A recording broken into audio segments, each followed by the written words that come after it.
할렐루야.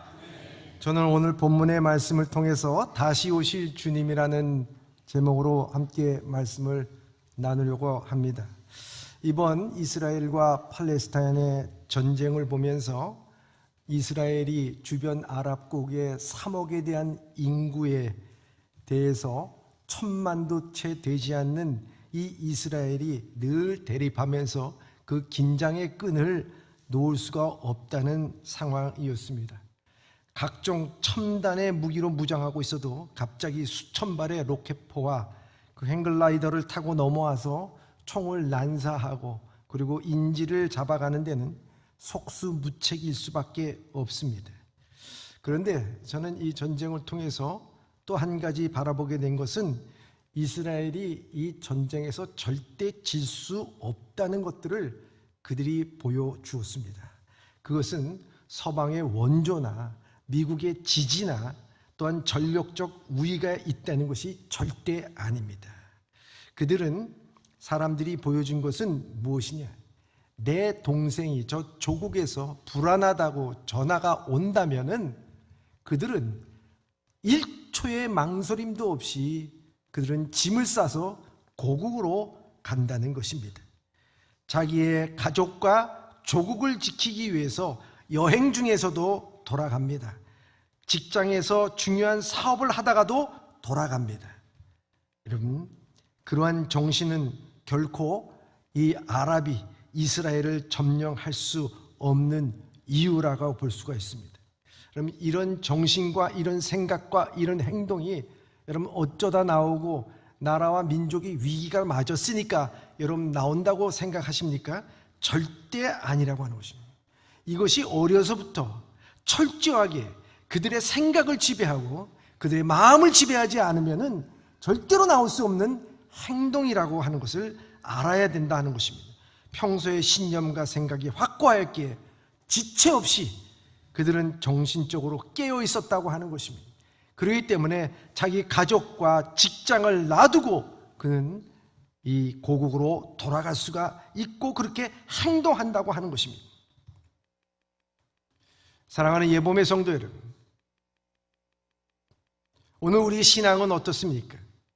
다시 오실 주님을 맞이하는 마음, 언제든지 어느 곳에든지 주님을 맞이하기 위한 믿음과 생각을 갖고 살지 않으면 오늘 우리의 삶 속에서는 그렇게 행동할 수 없고 그렇게 결단할 수 없다는 것을 우리가 알아야 된다는 것입니다. 오늘 본문의 말씀에 바울은 데살로니가 교회에 다음과 같이 말씀하고 있습니다. 데살로니가 전서 5장 1절과 2절의 말씀입니다. 시작. 형제들아, 때와 시기에 관하여는 너희에게 쓸 것이 없음은 주의 날이 밤에 도둑같이 이를 줄을 너희 자신이 자세히 알기 때문이라. 아멘. 바울이 데살로니가 교회에 다시 오실 주님에 대해서 말씀하시는 것은 데살로니가는 이 그리스 마게도니아 지방에 있어서 아테네 다음으로 큰 도시, 번화한 도시, 항구 도시였습니다. 여기 데살로니가 교회는 바울과 실로아노에 의하여 전도에 의해서 생겨났습니다. 데살로니가에서 바울 일행이 유대인 회당에서 전도하는 결과 유대인과 경건한 헬라인들이 바울의 일행을 통해서 예수 그리스도를 믿게 됐기 때문에 이 데살로니가 교회가 설립되게 됐습니다. 하지만 이 바울 일행이 데살로니가 교회에서 오래 머물 수가 없었습니다. 왜냐하면 사도행전 17장에 보면 이를 시기한 유대인들이 작당해서 소동을 일으키는 바람에 바울 일행이 고발을 당하고 그래서 베레아로 피신을 할 수밖에 없었습니다.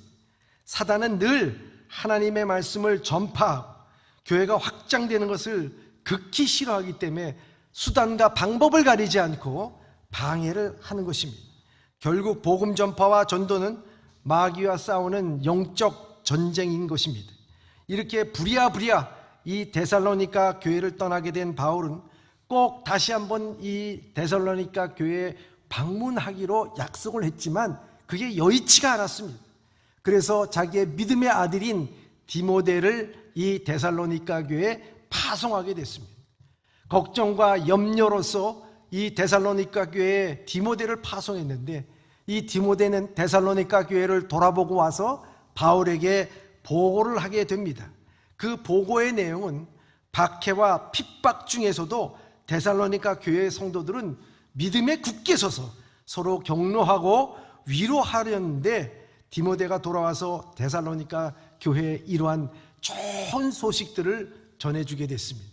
얼마나 바울이 마음이 흐뭇했던지, 그들의 이야기를 듣고서 얼마나 기쁜지 행복한 소식이었습니다. 그들이 참고 인내하는 신앙 속에서 다시 오실 주님을 믿었기 때문이라고 말씀하고 있습니다. 지금 이렇게 힘들고 어려워도 다시 오실 주님께서 우리의 모든 삶을 갚아주시랴, 해결시켜 주시라는 신앙입니다. 재림에 대한 신앙 가지고 있었다는 것입니다.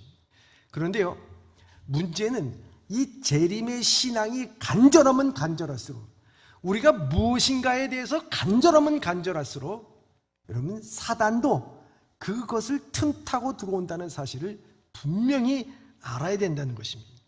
그걸 이용하는 것입니다. 그래서 문제를 일으킵니다. 실제로 바울이 떠난 이후에 데살로니가 교회는 그리스도의 재림의 문제로 인해서 큰 혼란을 겪게 됐습니다.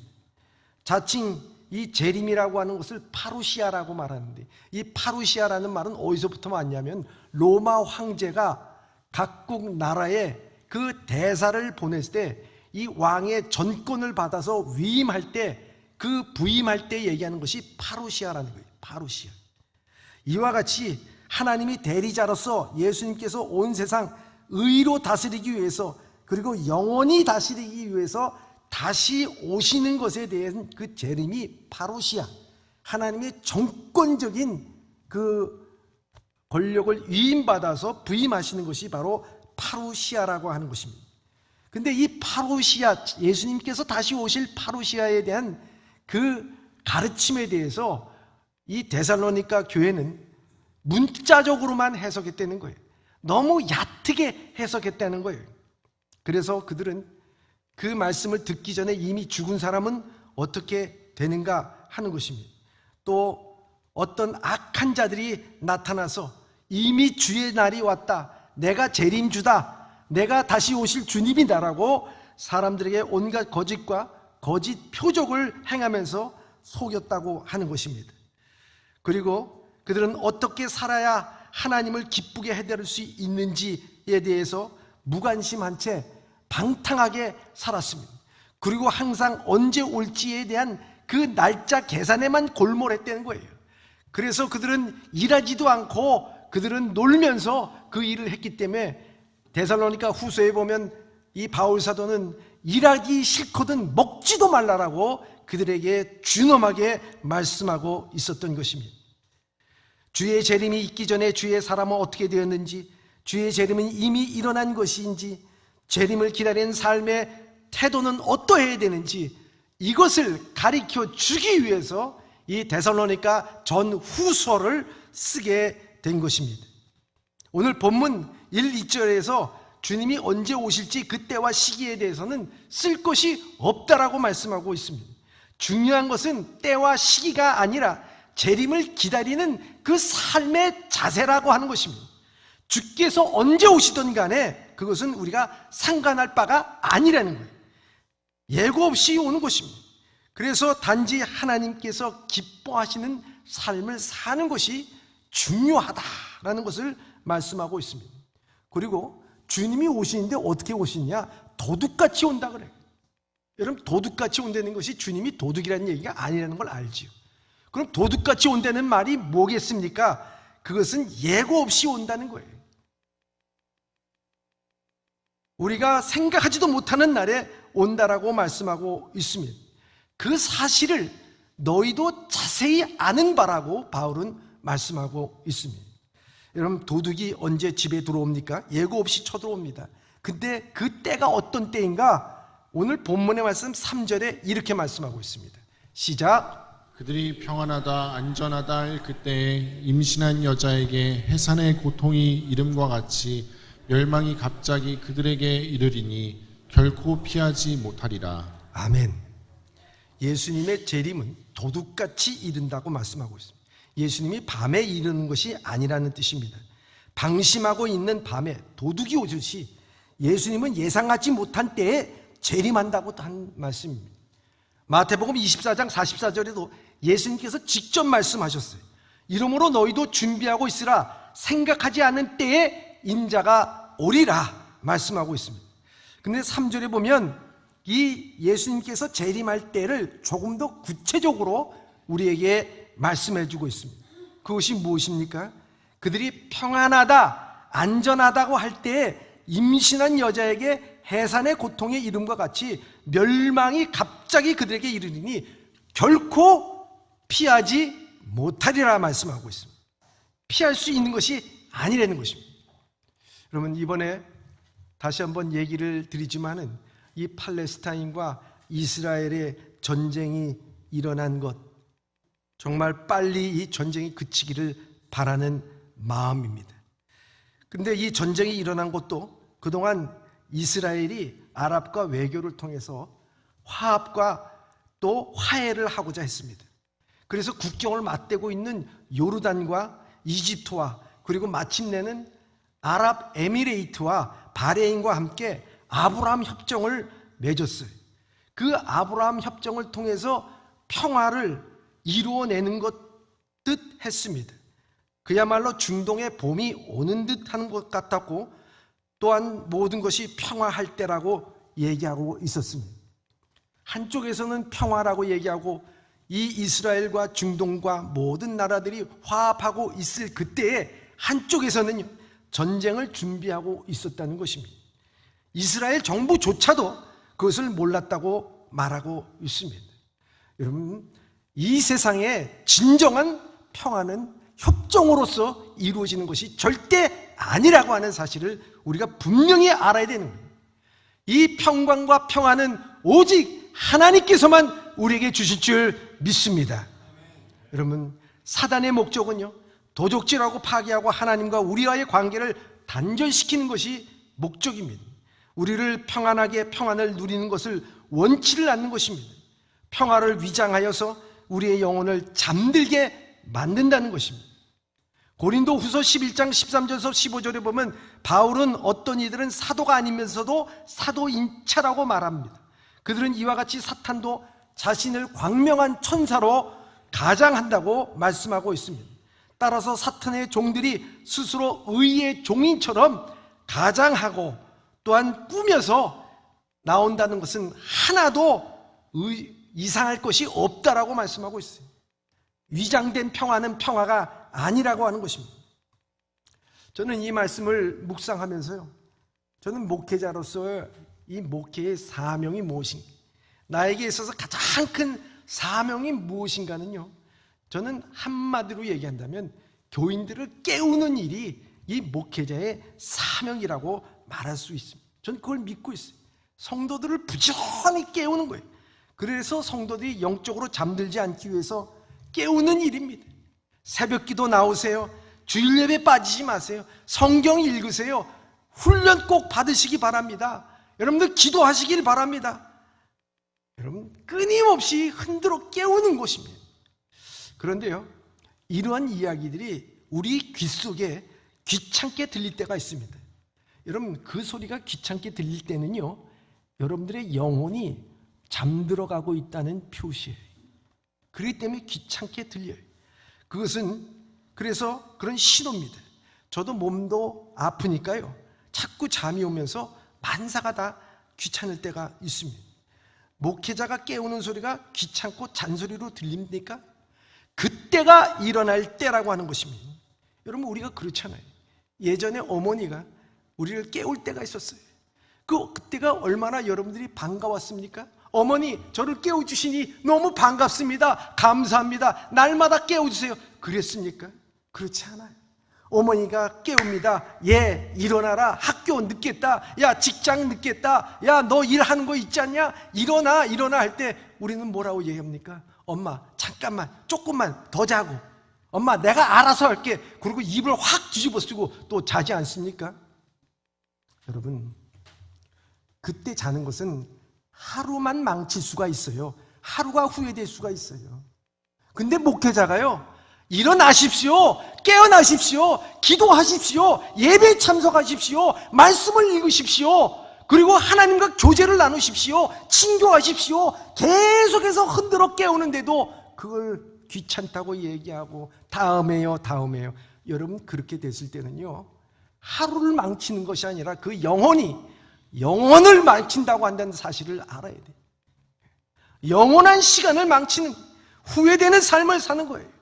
그렇기 때문에 깨어있지 않는 평안은 평안이 아니라 곧 멸망이라고 하는 사실을 분명히 알아야 된다고 하는 것입니다.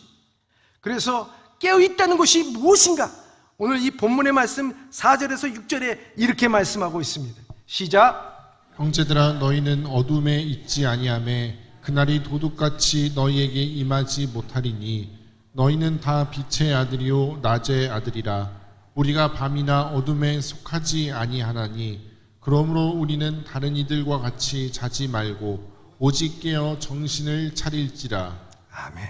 여러분, 깨어있다는 것은요, 오늘 바울 사도가 얘기한 것처럼 어둠에 속하지 않는 것이라고 말씀하고 있습니다. 그러므로 결론적으로 얘기해서 우리가 다른 이들과 같이 자지 말고 오직 깨어 정신을 차릴지라, 이렇게 되어 있어요. 여기 6절의 말씀 다시 한번 띄워주시기 바랍니다. 자, 여러분들 다시 한번 읽겠습니다. 시작. 그러므로 우리가 다른 이들과 같이 자지 말고 오직 깨어 정신을 차릴지라. 아멘. 오직 깨어 어떻게 하라고요? 정신 차리라고! 정신 차리라고 말씀하고 있습니다. 여러분, 오늘날 우리는 정신 차리지 못하는 세상 가운데서 살고 있습니다. 얼마나 정신을 차리지 못하게끔 이 세상은 돌아가는지요, 현기증이 날 정도로 정신 차리지 못하고 있어요. 여러분들이 정신 차리지 못하고 있는 거 한번 볼까요? 지금 우리 무신론이 팽배한 시대에 살고 있습니다. 여러분, 우리 주변에 보면은 하나님에 대해서 부정하는 사람들이 너무 많이 있습니다. 뿐만 아니라 지금 우리는 도덕적으로 급격히 타락한 세대에 살고 있습니다. 우리가 만나고 있는 세상은 도덕적으로 대책이 없는 세상입니다. 죄는 문화라는 이름으로 마약을 타올 때 나오는 연기처럼 사람을 마취시킵니다. 우리가 천륜이라고 말하고 있는 부모와 자식 간의 관계, 이미 깨진 지가 오래됐어요. 부모가 자식을 죽이고 자식이 부모를 죽이는 세대가 됐습니다. 그냥 죽이는 것도 아니고 토막을 내서 죽이는 시대가 됐습니다. 너무나 양심과 도덕이 전부 다 전멸이 돼 가고 있는 이 세대입니다. 죄를 짓고서도 너무 뻔뻔합니다. 이 시대의 세대는 또한 너무 바쁘게 삽니다. 사람의 시간을 빼앗겨가는 도둑들이 너무 많아요. 무엇보다도 지금 편리한 통신수단인 사람을 바쁘게 합니다. 핸드폰, 컴퓨터, 텔레비전 등등 사람들이 여유로운 시간을 강탈하고 진지한 생각으로 기도할 시간도 없게 만드는 이 시대입니다. 제가 한 번은요, 우리 성도들이 이렇게 오는데 그 차를 타고 내려요. 교인들의 자녀가 함께 내립니다. 그런데 교인들의 자녀가 내리는데 어떻게 내리냐 보니까 핸드폰에서 게임을 하고서 내려요. 엄마가 목사님이다 인사드려, 그러니까 핸드폰을 보면서 인사드립니다. 그리고 교회로 들어갔는데도 끝까지 핸드폰을 보고 게임을 하고 있습니다. 교회에 들어가서 예배 드리는데도 게임을 보면서 예배를 드립니다. 예전에는 우리 성도들이 이렇게 고개를 숙이고 있으면은 그래도 한 주간 살면서 너무 피곤해서 이렇게 고개를 숙이고 계시구나, 그 생각을 했는데 요즘 그게 아니야. 밑에서 핸드폰 보고 있어요. 문자하고 있어요. 여러분, 우리는 너무 이런 세대에 지금 빠져 있어요. 정신을 못 차릴 정도로 빠져가고 있다는 것을 우리가 분명히 알아야 됩니다. 우리가 이토록 진지하게 기도하고 있습니까? 이토록 말씀을 우리가 보고 있습니까? 그렇지 않습니다. 지금 풍요로운 시대에 살고 있습니다. 지금 모든 것이 편리하고 풍요로운 시대에 돈만 있으면 아주 살기 좋은 세상입니다. 먹고 싶은 거 무엇인지 먹고 입고 싶은 거 무엇인지 입을 수가 있습니다. 이러다 보니까 이 세대의 사람들은 정신적으로 대단한 자만과 안일에 빠져 있고, 신자들도 게으르고 신앙생활의 불성실함은 물론 간절함도 없고 구원과 영생에 대한 소망도 희미하고 하나님 나라에 대한 믿음도 막연한 기대로 남아있을 뿐입니다. 육신이 살기 편한 세상은 영적인 각성을 빼앗아갑니다. 그래서 정신을 차려야 하는 것입니다. 지금은 만물의 마지막이 가까운 때라고 주님은 말씀하고 있습니다. 마태복음 24장 38절 39절에 보면 홍수전에 노아가 방주에 들어가던 날까지 사람은 먹고 마시고 장가들고 시집가고 있으며 홍수가 나서 그들이 다 멸하기까지 깨닫지 못하고 있으니 인자의 임함도 이와 같으리라고 말씀하고 있습니다. 잠들어가고 있습니다. 정신 차리라고 말씀하고 있는 것입니다. 그럼 우리가 정신 차리기 위해서 어떻게 해야 됩니까? 오늘 본문의 말씀 8절과 9절에 이렇게 말씀하고 있습니다. 시작. 우리는 낮에 속하였으니 정신을 차리고 믿음과 사랑의 호심경을 붙이고 구원의 소망의 투구를 쓰자. 하나님이 우리를 세우심은 노하심에 이르게 하심이 아니요 오직 우리 주 예수 그리스도로 말미암아 구원을 받게 하심이라. 아멘. 이 말씀이 무엇입니까? 우리가 영적으로 깨어있기 위해서는 여러분 무장을 하라는 것이죠. 군인이 전쟁을 나가기 전에 무장을 하듯이 무장하라는 거예요. 그런데 여기에 대해서 더 구체적으로 바울은 에베소서 6장 13절에 이렇게 말씀하고 있습니다. 시작. 그러므로 하나님의 전신갑주를 취하라. 이는 악한 날에 너희가 능히 대적하고 모든 일을 행한 후에 서기 위함이라. 아멘. 전신갑주를 완전 무장을 하라는 거예요. 구원의 특을 쓰고 호신경과 또한 개인 방패와 허리띠와 군화와 그리고 검을 가지라고 말씀하고 있습니다. 그런데 오늘 우리가 보는 이 데살로니가 교회의 본문의 전신갑주 중에서도요, 이런 거 다 필요 없고 최소한 두 가지만 여러분들 무장을 하라고 말씀하고 있습니다. 왜냐하면 이 두 가지가 중요하기 때문이라고 하는 것입니다. 그것은 심장을 보호하는 호심경, 그리고 우리 머리를 보호하는 투구라고 말씀하고 있습니다. 여러분, 심장과 머리입니다. 여러분, 우리가 전쟁에 나가서요, 팔을 다치고 다리가 잘려지는 한이 있더라도요, 심장만은 보호하라는 거예요. 머리만은 보호하라는 거예요. 여러분, 그러면 살 수 있다는 거예요. 우리가 모든 것이 이 세상에 나가서 영적으로 싸우다가 팔다리가 잘려나가도요, 우리의 심장과 머리를 지키라고 하는 것을 우리에게 말씀하고 있습니다. 영적인 전쟁에서, 믿음의 싸움에서 제일 중요한 것이 무엇입니까? 여기에 이 사도 바울은 우리에게 말씀하시기를 이렇게 말씀하고 있습니다. 믿음과 사랑의 호신경, 우리의 심장이 믿음과 사랑으로 뛰고 있어야 된다는 거예요. 그리고 우리의 구원의 투구, 이건 소망이라는 거예요. 소망이 우리의 생각을 지배하도록 만들어야 한다는 것을 우리에게 말씀하고 있어요. 사단은 항상 우리에게 믿음과 사랑을 공격해 옵니다. 그래서 우리의 화살을 쏘아서 우리의 심장에 이 믿음과 사랑이 식어지길 바라고, 이 믿음과 사랑에 상처받기를 원하고, 우리의 머리에 화살을 쏘아서 우리의 생각이 소망의 생각이 아니라 이 세상의 부정적인 생각으로 가득 차게끔 만드는 것이 바로 이 사단의 생각이라는 것입니다. 이러한 공격에 어떻게 대비해야 되는가? 바로 마음을 보호하라는 거예요. 우리의 마음은 사랑과 의로 무장하여서 보호하라는 것입니다. 열등감과 패배의식과 같이 손상된 감정, 원망과 미움과 시기와 질투와 같은 불의한 것들로 채워지면 이미 우리의 심장은 상한 것입니다. 하나님의 사랑을 아무리 부르짖어도, 십자가의 사랑을 아무리 부르짖어도 내 마음에 상처가 있어. 그렇기 때문에 매일매일 그 상처만 쓰다듬으면서 나는 억울하다, 나는 힘들다, 나는 괴골하다, 나는 피해의식을 갖고 있다 하는 생각으로 하나님의 복음의 말씀을 듣지를 못하는 것입니다. 또한 그의 믿음에 대해서 불신으로 가득 찬다고 하면 어떻게 우리가 이 세상을 살아갈 수 있을까? 우리의 신앙과 우리의 영혼을 지킬 수가 없는 것입니다.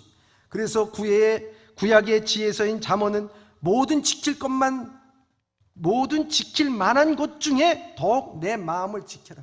생명이 이에서 남이니라고 말씀하고 있습니다. 잠언 16장 32절에는 자기 마음을 다스리는 자는 성을 빼앗는 자보다 나으리라고 말씀하고 있습니다. 영적으로 깨어있는 사람은 하나님을 사랑하고 형제를 사랑하는 마음이 있습니다. 이 사랑이 식으면 하나님께서도 이 예배소 교회 첫사랑이 식으면 촛대를 옮기겠다고 말씀하고 있습니다. 사랑하는 예봄의 성도 여러분, 여러분들은 주일날 이 전에 올 때 여러분 주님을 만나기 위한 설레는 마음으로, 여러분들 형제를 볼 때, 믿지 않는 자매와 형제를 볼 때 주님의 사랑이, 뜨거운 사랑이 여러분들이 두근두근거리고 여러분들을 이끌었습니까? 여러분 하나님의 말씀을 읽을 때마다 하나님께서 나를 사랑하여 주셨구나. 오늘 하루도 살아가는 것, 내 몸이 피곤하고 힘들고 어렵지만, 이런 역경과 시련이 있지만 나를 사랑하신 주님의 그 사랑에 힘입어서 오늘도 두근두근하는 마음으로 여러분들 살았습니까?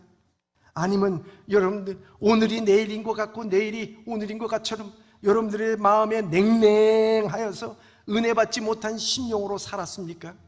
이미 이 사단의 불화살이 우리를 관통한 거예요. 심장을 꿰뚫은 것이라고 말할 수가 있습니다. 그럼 올해 103세가 된 김영석 교수님, 철학자입니다. 이분은 이런 얘기를 합니다. 어머니의 동상을 세워야겠다고 생각하는 이들은 없을 것입니다. 어머니의 동상을 세워야겠다고 생각하는 사람은 없을 것이라는 거예요. 왜냐하면 어머니의 사랑은 이미 내 마음속에 가득 차 있기 때문이라 말합니다. 그렇습니다. 예수 그리스도의 그 분의 동상이 여러분 필요 없습니다. 왜? 예수 그리스도의 사랑의 피가 우리의 심령 가운데 가득할 때는요, 이게 필요 없는 거예요. 뭘 외부적으로 보이는 것이 필요 없는 것이라는 것을 말씀하고 있습니다. 바울은 이렇게 말씀합니다. 빌립보서 1장 8절의 말씀입니다. 시작. 내가 예수 그리스도의 심장으로 너희 무리를 얼마나 사모하는지 하나님이 내 증인이시니라. 아멘. 여러분, 이 본문의 말씀에 보면요, 바울은 이렇게 합니다. 빌립보 성도들을 어떻게 사모했는지, 그것은 바로 예수 그리스도의 심장으로 너희 무리를 얼마나 사모하는지, 그것은 하나님이 증인이라고 말씀하고 있습니다. 하나님이 증인이라고 말씀하고 있습니다. 우리의 생각에 소망을 지어버리면요, 우리는 바로 안 된다고 하는 것입니다. 이와 같이 오늘도 우리는 심장으로, 그리스도의 심장으로 우리는 뜨겁게 사랑해야 될 줄 믿습니다. 또한 바울은 우리에게 구원의 소망의 투구를 쓰라고 권합니다. 투구는 원래 머리에 쓰는 겁니다. 머리는 생각하는 기관입니다. 머리를 보호하는 것이 곧 생각을 지키는 것입니다. 우리의 생각에 소망이 지어져 버리면요, 우리의 삶이 아무리 천국과 같은 환경이 있다 하더라도 그 지옥입니다.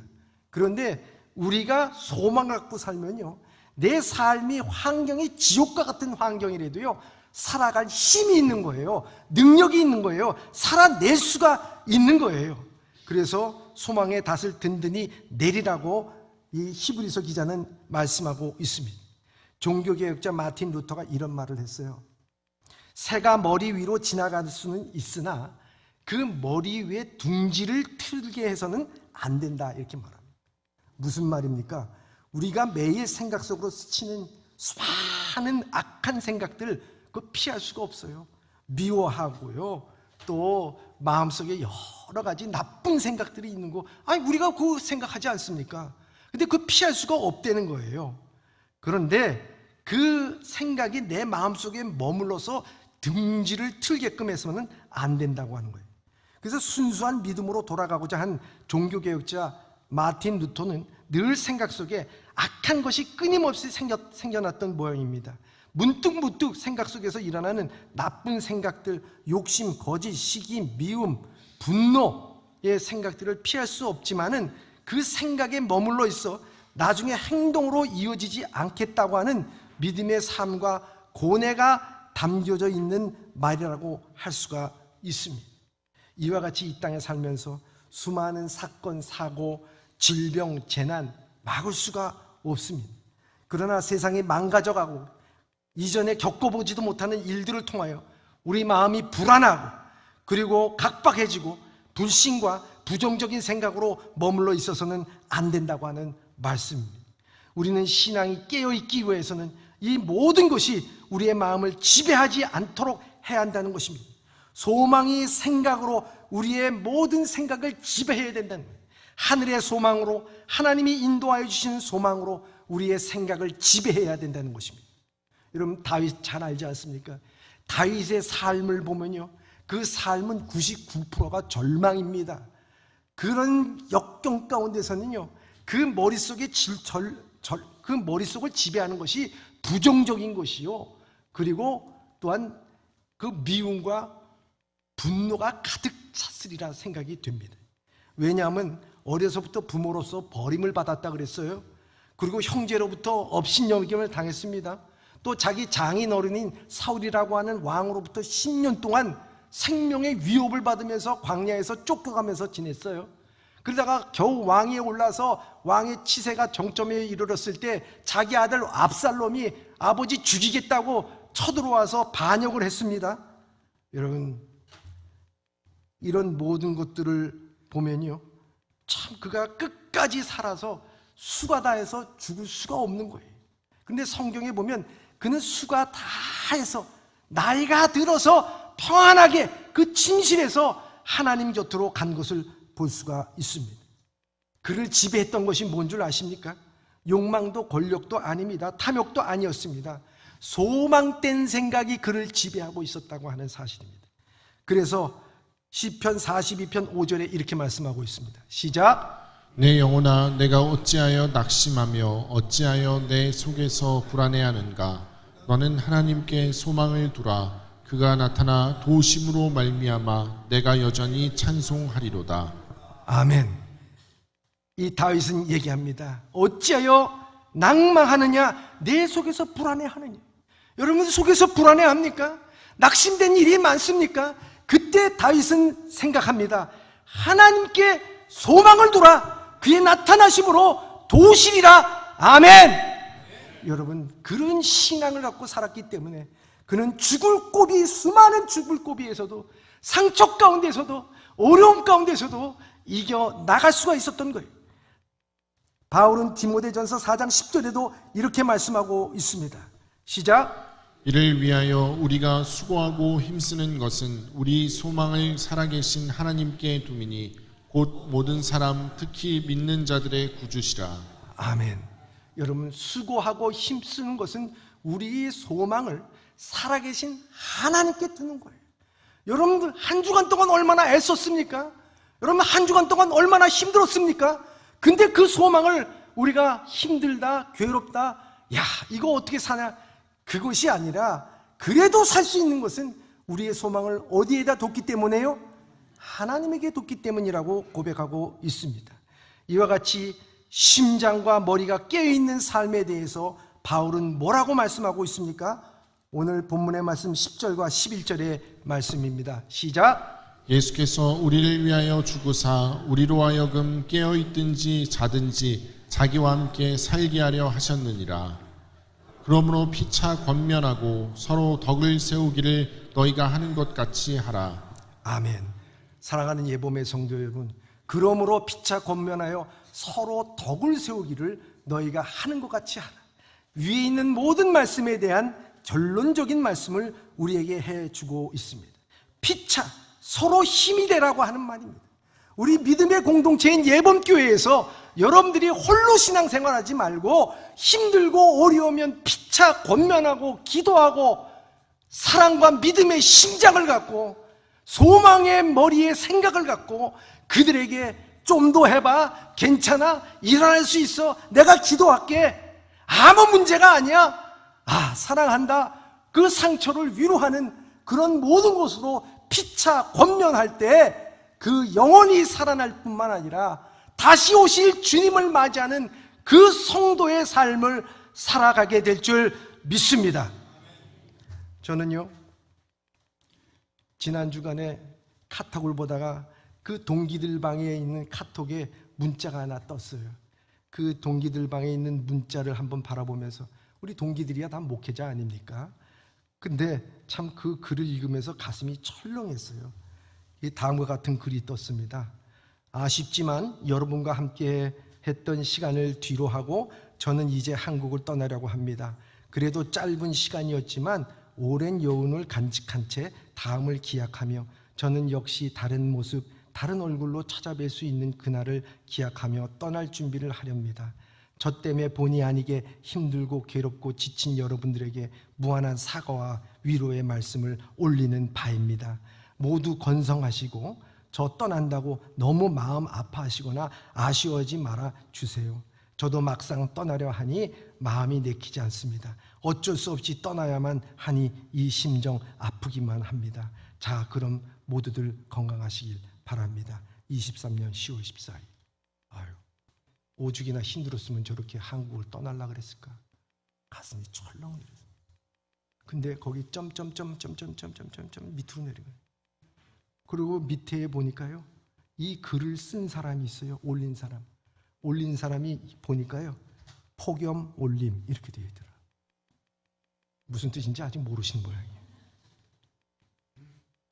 지난 여름 폭염이 물러가면서 쓴 글이 되는 거예요. 아, 우리 교회는 이 LED도 써 있는데 어떻게 형광등이 앉아 있는지 모르겠어요. 전 그래서요, 이 폭염 올리는 것을 이 댓글을 바꾸어서 올렸습니다. 2023년 10월 15일 어둠 올림. 여러분, 폭염이 물러가듯 어둠의 권세가 모든 성도들의 가정에, 또한 한국교회, 그리고 이민족 이 나라에, 열방 가운데 떠나기를 기도합니다. 그리고 다시 오실 주님을 맞이하기 위해서 깨어 기도하는 여러분들 되시길 주님의 이름으로 축원합니다. 기도하겠습니다.